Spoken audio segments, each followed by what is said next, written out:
The company Solar States is teaming up with the Philadelphia School District to help prepare students for careers using solar energy. Solar States flipped the switch of the largest solar panel array in Philadelphia. Welcome back to another episode of Yo, Son!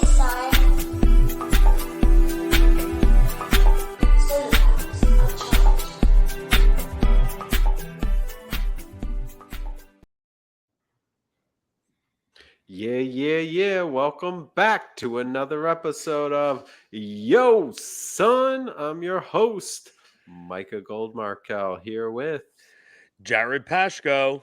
And today on the show, we have Ruby Quintana Carbajal. Quintana. I messed it up. I butchered it. Nailed it. I knew I was going to butcher it. We're the name butchers. Quintana Carbajal. Quintana Carbajal. You can keep your Ruby. Yeah, Ruby works. Ruby, thank you so much for coming on the show. We really, really appreciate it. Ruby, we met, I don't know, some number of years ago now, right? 3, 4 years, 5 years ago? I can't even remember. Do you want to tell us your current role in the Amicus cooperative? Sure, yeah. So I've been at Amicus 7 years now. And I'm currently the Director of Vendor Engagement and Procurement, which is just a fancy name of saying I'm the liaison between our vendors, which are the manufacturers, and our members, which are cool-ass companies such as yourselves. Awesome. And tell us what attracted you to Amicus. And for those who don't know, Amicus is a national solar cooperative, of which Solar States is proud to be a member. We do buying. I have to admit, my journey to Amicus was a little like there's this fee you have to pay to be a part of it, and we were a smaller company, and I was like, I don't know if we can afford it, so I held off for a little while. Then I was like, is this purchasing thing, like purchasing together, really going to be worth it? And you know what the crazy part of it is I found that really the knowledge sharing. First off, the group purchasing is totally worth it alone. It's like amazing. But secondly, the knowledge sharing, I think, is triple valuable as much as the purchasing. So anyhow, I interrupted. Can you tell us a little bit about Amicus Co-op? Yeah, well, we're a purchasing co-op, which you're a member, and not just a member, you're an owner as well. You're part owner, right? So our members are installers. And what we do is we leverage the buying power of the 80 companies, because we're 80 members now. 80 members now? My 80. goodness. Yeah, it was 43 when I started. It's crazy. And what does that represent in terms of employees and revenue? Those stats always shock me. It's like 4,000 employees across the companies. Over 4,500 employees and over 1.5 billion in revenue. Let's go. So you guys are kind of a big deal. You're owners of like this bad group. And so very reputable companies. I don't know if you guys know this, but the average age of like the Amicus member company is 20 years. Are you kidding me? Wow. I think that's a youngin'. Yeah. That's amazing. I didn't realize we were so experienced as a collective. Like so you're saying each individual company, if you average the age of them, they're 20 years old? I mean, that's like ancient in solar years. I feel that's a new term we should come up with. Solar years, like how it's like dog years. Like a dog, Yeah. So a lot of we talked about this. I've been in the industry for just a little over 20 years myself, and already knew a lot of the Amicus member companies like Ely, Sense. I think he's been in business for like 36 years or something crazy like that. Like he started that when I was in kindergarten. It's insane. Oh my goodness. Yeah. Wow. But reputable companies, when manufacturers see the list of who the Amicus members are, they're like, oh yeah, I totally want to work with this organization. These are all, veterans, people, pioneers, people that have been doing this for, a really long time and for the right reasons. So it's a really cool group. And yeah, you alluded to that. We're a purchasing cooperative and we leverage the buying power of the 80 companies, to go to the manufacturers and say, hey, we're this super cool group. We kind of get the best of the best and we tie a ribbon around it and you have access to all of these, but you only, I'm the main point of contact at that point. But you guys have the amazing reputation. And so as a group, it just adds so much more. But every time I talk, we do the onboarding process when we have new members in, and I like to check in with them after, year one. And they always say, not only are we getting like amazing benefits like pricing and all of that, but Micah, like you were saying, the information sharing and the amount of knowledge, right? It's like this fountain of knowledge and people that have been doing this for a long time. And we're kind of like very open to say, like, learn from my mistakes. Like, I've been there, done that. Here's what went well. Here's where like we bombed, or here's like when you don't do, which is super valuable, right? It is. The honesty is like, it's shocking. But even on like the purchasing side of stuff, I feel so confident pitching the products that we pitch, not only because we're getting great pricing, but because you're doing all of this due diligence to be like, this is a really great product. Like, this isn't a bad product. And when I go and tell a customer, hey, this is why we're selling this, it's not just because it's what our local distributor had or what was cheapest. It's also what's best. It's like so refreshing to take, you go to RE Plus and you walk up and down those aisles, there's 10,000 products and millions of SKUs. And then I only have to look at like 50 of them because you've done all the hard work to tell me which the 50 are most important. Well, I'm talking to you all, right? You're the ones installing it. You have the real hands, like, that experience. We're working with auditors. We're working with testing, the test lab facilities, and we're getting third party, like, validated information and data, right? Which is super powerful. Whoa, I didn't know. What's that? That sounds cool. Yeah. So, well, we work with, the auditors that go out. So let's say there's like a utility scale project. These companies, these developers will hire an auditor to go to the factory and watch the entire process and test the modules as they're coming off the line. To make sure Yeah. producing the electricity they're saying. Exactly. That there aren't any things that are not visible to the naked eye, right? Like micro cracks, all of these things. And then also, not only are we working with those, but we're also adding an extra layer of protection, right? In the solar coaster, like the policy changes, they just like to, make things more interesting for us, right?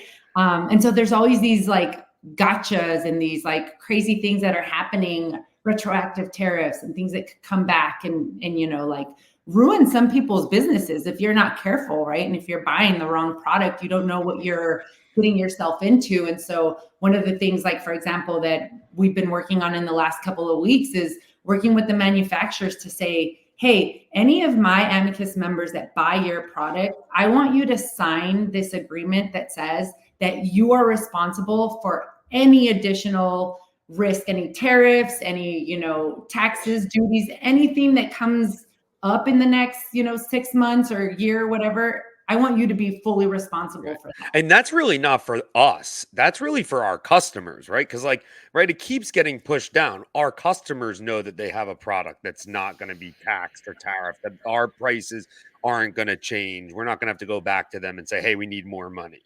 Yeah. And my goal is for you to not even have to go that far, right? For you to know that Amicus is vetting this, Amicus has worked this out for us, and we are fully confident that once we buy it, we pay the price and we're done.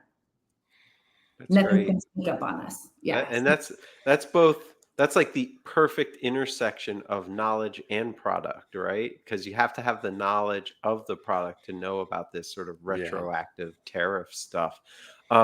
Can we do a little rewind, Ruby? Go back to a little bit about what we were talking about before the show, how you got into the solar industry to start and the first company you worked at and how they got their name, which is totally cool. Yeah. So I started in solar back in 2003. A company called Kyocera Solar, which was a Japanese module manufacturer, huge conglomerate, huge in Japan. And Kyocera actually stands for Kyoto Ceramics. So that was the core. Never knew that. That's so awesome. They specialized in medical equipment.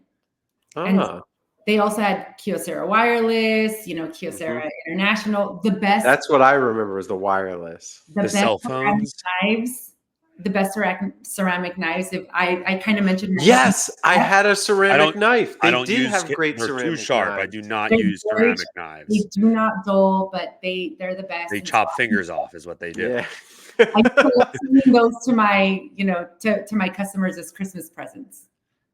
We had great knives and whatever. But yeah, so Kyocera was an amazing company. They were, the founder was a Buddhist monk who just always believed in doing the right thing as a human being, doing everything for the greater good.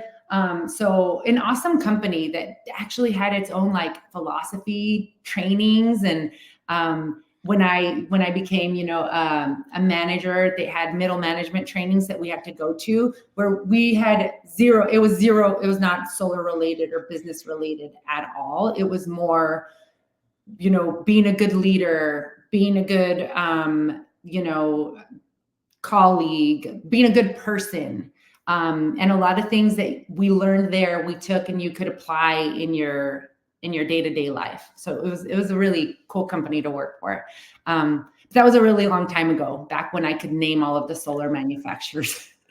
Did you get to go to Kyoto and visit headquarters? I didn't. I got one invitation, and I wasn't able to go. But Japan is actually on my daughter and I. We have a bucket list of things we want to do together, like mommy daughter list, and that's on the list. And I still have friends that I met, I made a bunch of friends while I was at Kyocera. So I have a lot of friends that still work for Kyocera in Japan. So Cool. Are they still making knives? Because I love their ceramic. they are. That's They are. great. I got to get me another one. I have a discount code. I'll hook you up, Michael. Oh, Ruby. A lifetime discount code? I am on it. Oh my gosh, that is worth its weight in gold right there.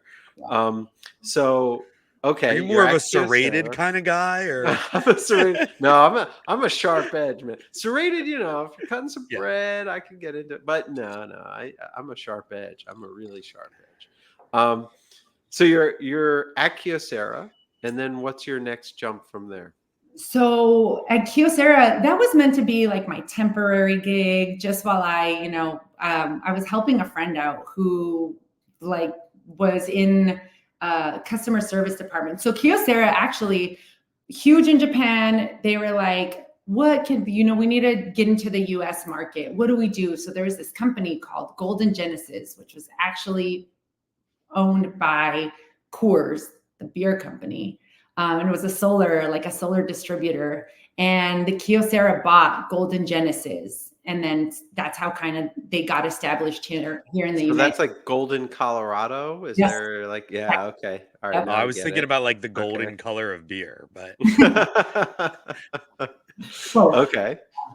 Yeah. So operating like a small company, really, right? And so they were like, you know what we need administrative, and we need someone to do our POs and process everything because we can't have sales guys kind of, manipulating our numbers or whatnot. So those sales guys, yeah, we're ruthless. They kind got to of get that low price, whatever it takes today, and we could change it down the road if you catch my drift. Yeah, No, but yeah, so I started in customer service, really liked it, and saw an opportunity to make some changes. And then I went into sales. So then I started, selling solar panels. That's how I met a lot of the Amicus, current Amicus members. Funny story. I remember selling a commercial module. It was a 157 watt grid tie module. Oh my goodness. At $3. 157 watts. $3.57 a watt. And I never thought I'd see the day where modules would be under $1. Right. To put that into perspective for some of our listeners. So that same panel today is 400 watts, like a 60 cell, and is selling for 30 cents a watt. Yeah. A tenth of the price and 4 times the power.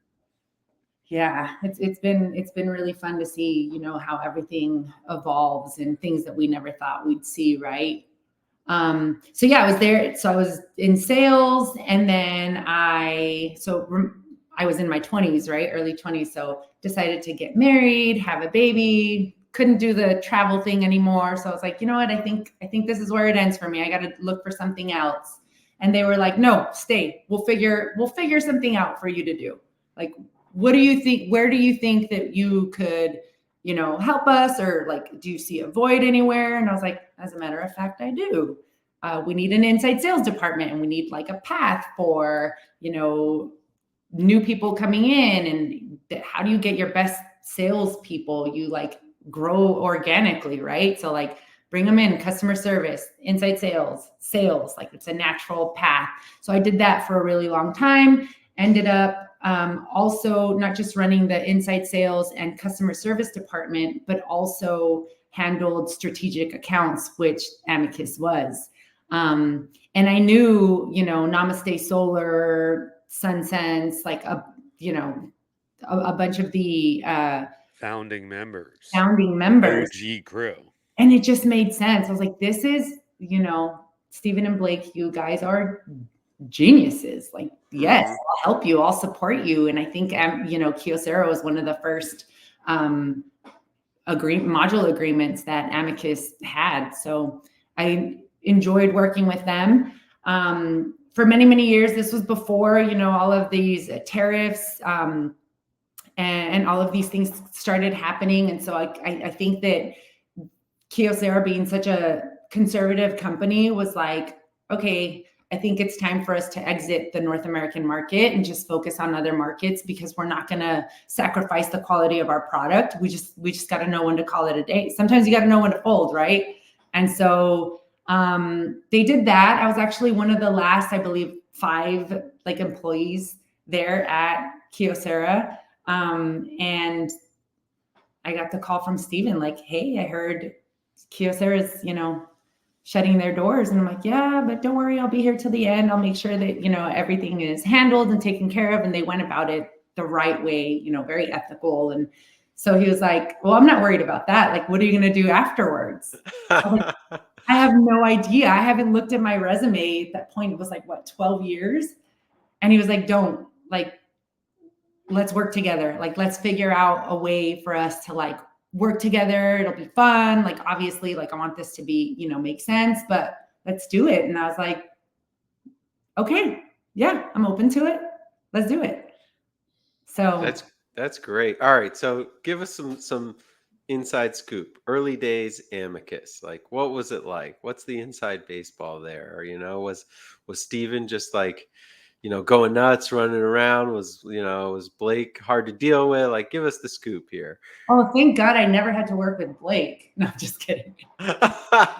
Shout out to Blake. We all love Blake. I love Blake. Blake and I go way back, actually. I was working with Blake when they first started Namaste Solar. So it's been super cool to see them. I remember visiting them at their first office, which was a house.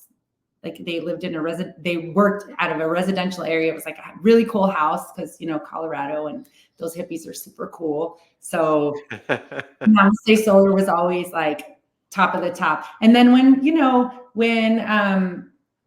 they had Barack Obama, there with them, when they, signed what was it? The ITC, when they changed the ITC to the cash grant, was that it? When Obama did that? Maybe. Or something else.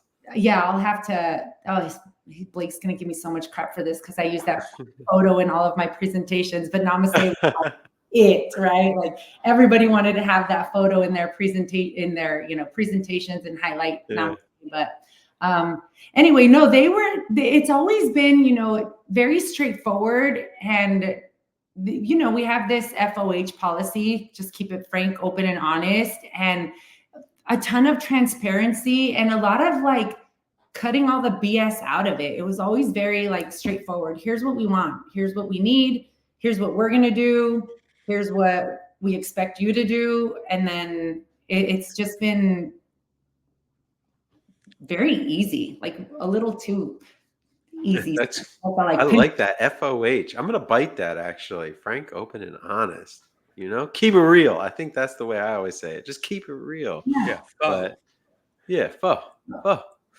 Okay, so what have you had any sort of challenging moments at Amicus? Were there any times where you're like, "Oh man, this is a tough one."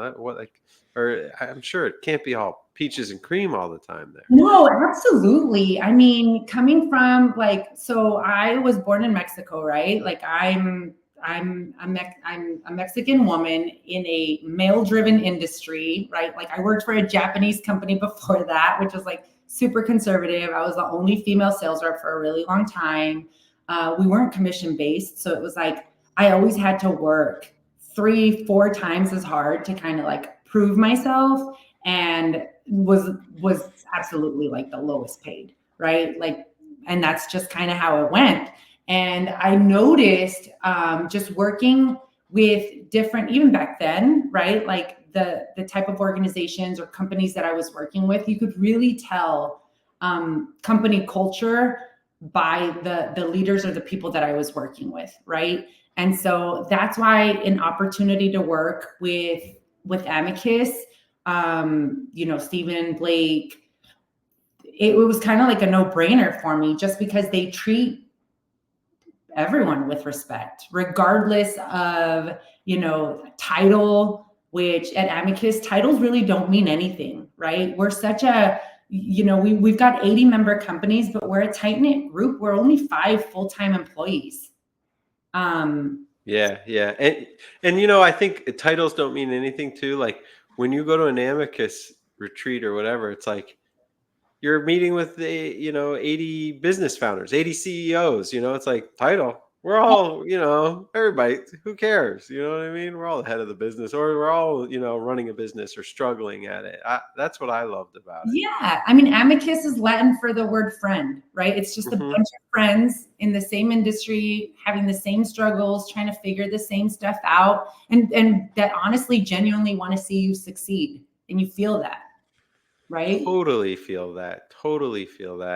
And even like we just had Maria Kingery on, and she was talking about her journey both through Southern Energy Management and Amicus, and it was like this sort of it's so much more mission driven than it is profit driven in terms of what she wanted to do, and I find that to be true with so many of the Amicus members, and it's just so refreshing. Who are some? You have any interesting stories? Really quick though, one of the things that I find interesting about it is how genuine it is. Oh yeah. There's a lot of people that say the same exact stuff that all of these member companies of Amicus say, but these are every single person that I meet at any one of these events is backing it up by actions. They're putting the work in. They're employee-owned co-ops. They're got great health benefits. They're doing investment in their communities, donations. It's like really sets a high bar. Yeah, and it's great because a lot of people don't see this as like, a lot of folks that lead by example, which is huge, right? Like, don't just talk the talk, walk the walk, like actually do it. I love to always mention that like we're a small group. At the beginning, it was really Stephen doing all of this, right? And we were half the size, but if you think about like what he accomplished with just one full-time person, it's insane. And now we're doing the same thing. And we have four women on the team, right? And then we got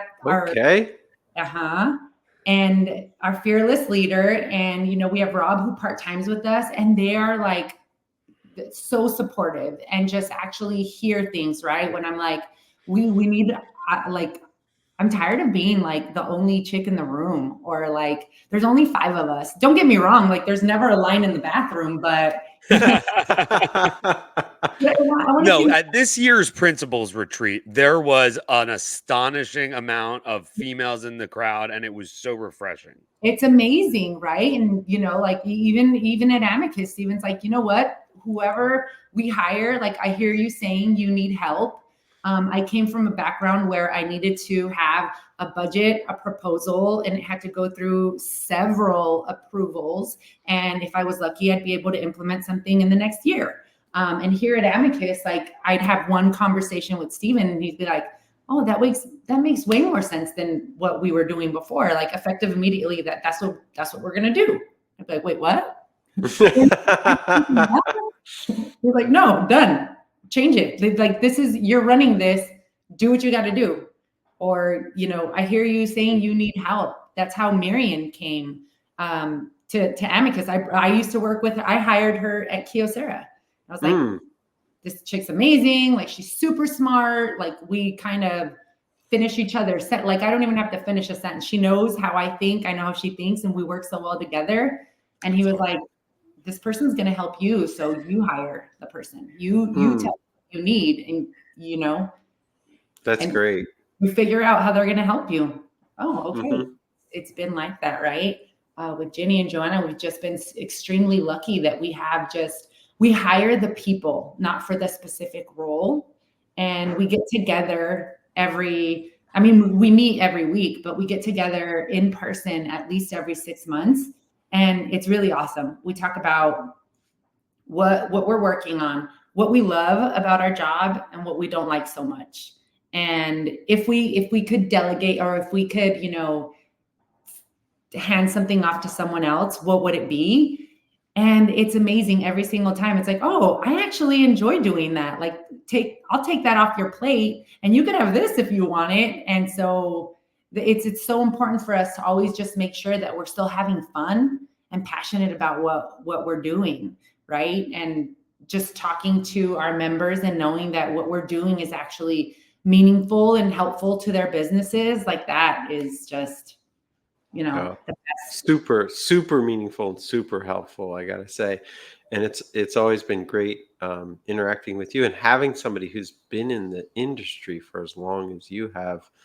It builds a rapport between the people who run the co-op and the people who are member owners of the co-op. And I think that's super important too. And that was something I really didn't expect to have as part of being an Amicus member.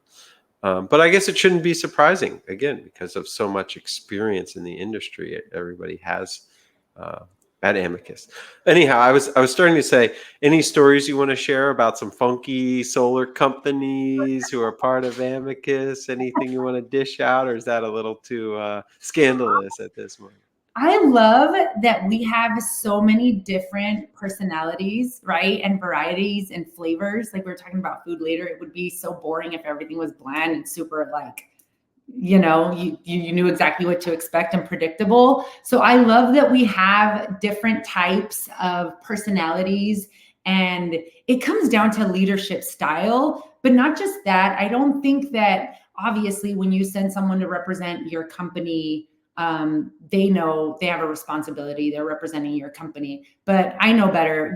People are still always like, they're their own person and they're not always a representation of their organization. So I like that we have some of the funky, like say things that are not politically correct and you can challenge them and no one's feelings really get hurt. Like we have this environment where you can call people out and it's not personal, right? Because a lot of this, like we're all learning, especially in the last 5 years, right? Like so much has happened. And we sometimes, I love that in some of our meetings, like I think Stephen always says, hey, we're here, we're going to talk about some real stuff, right? And be judgment free of yourself and others, right? Because a lot of times, like I would sit through some of these trainings or like Jedi trainings or whatever. And I'm like, I had so many prejudices and I am guilty of a lot of these things, right? And so we have some funky people, but I like it. I welcome it. And I enjoy a challenge. So I like kind of seeing it. But I think at the end of the day, it comes down to that, right? Like we can call each other out and we can hold each other accountable, and it creates for some good entertainment sometimes.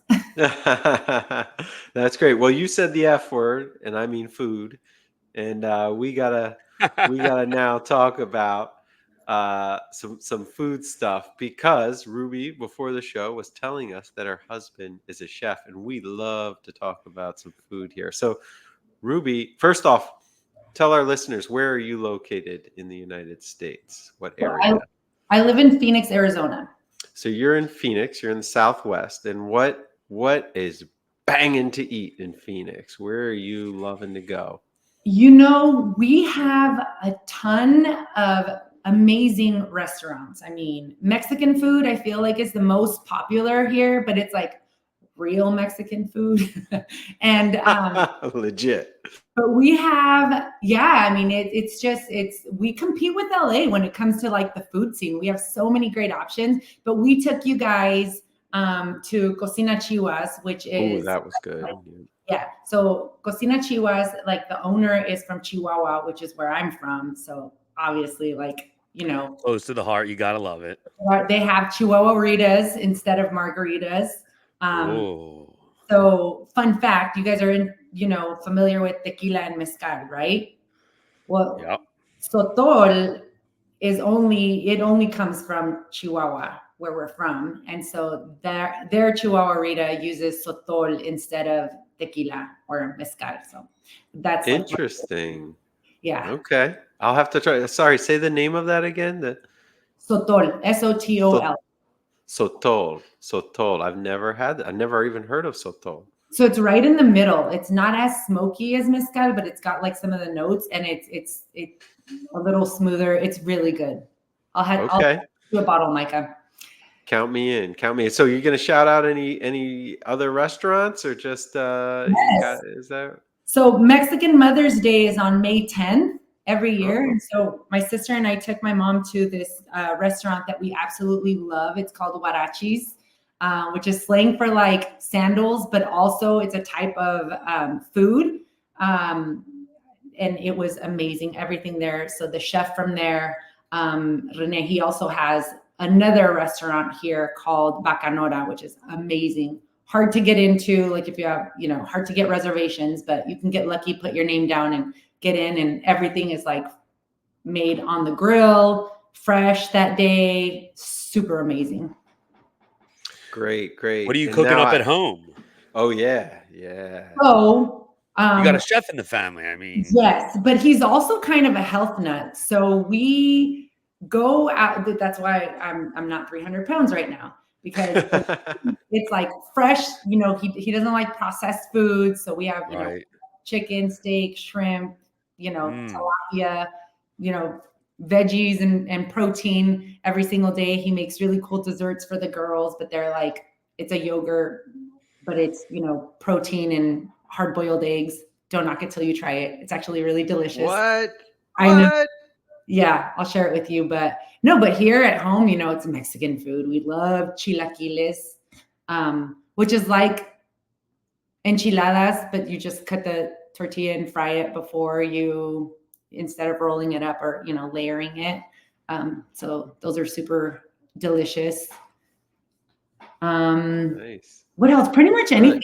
I'm fortunate enough, like I have 3 daughters and they're all like pretty open. They'll eat whatever they see mom and dad eating. So we'll have sushi, we'll have Thai food, Vietnamese food, whatever it is. So lucky. My daughters are like, oh, they're killing me, man. They're killing me because I try to cook healthy for them. And they're like, not eating that.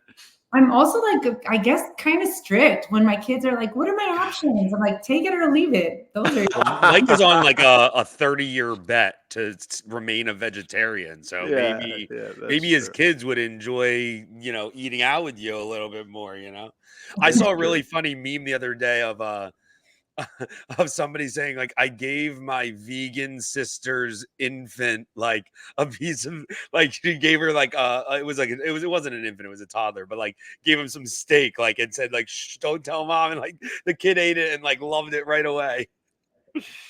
Oh no. Are your kids vegetarians, Micah? No. In fact, I actually cook meat for my kids, believe it or not, without tasting. I say, you taste this. If you like it, I'll cook it this way. Whatever the way you want it is the way you get it, because I'm not eating it. But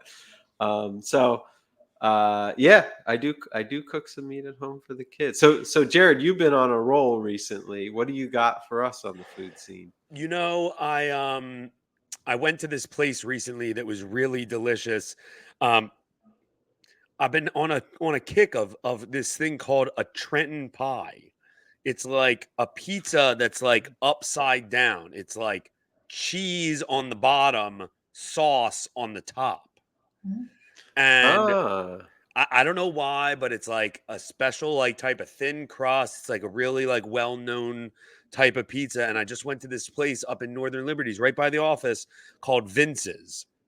Walked in, wasn't really expecting it to be, some fantastic. I mean, let me tell you, this is the best pizza I had in 6 months, easy, maybe a couple years. wow. It was Wow. delicious. I put down half a pie. Oh, Wow. man. And then Okay. I went for a Okay. run Vince. afterwards. Don't worry. I'm getting on Jared. To on the the run. Come bathroom. on, man.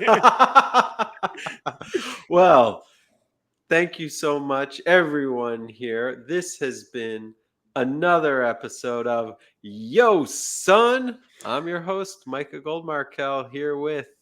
Jared Pashko, thank you so much for joining us, Ruby. Thank Peace you, out. Ruby. Peace out, y'all.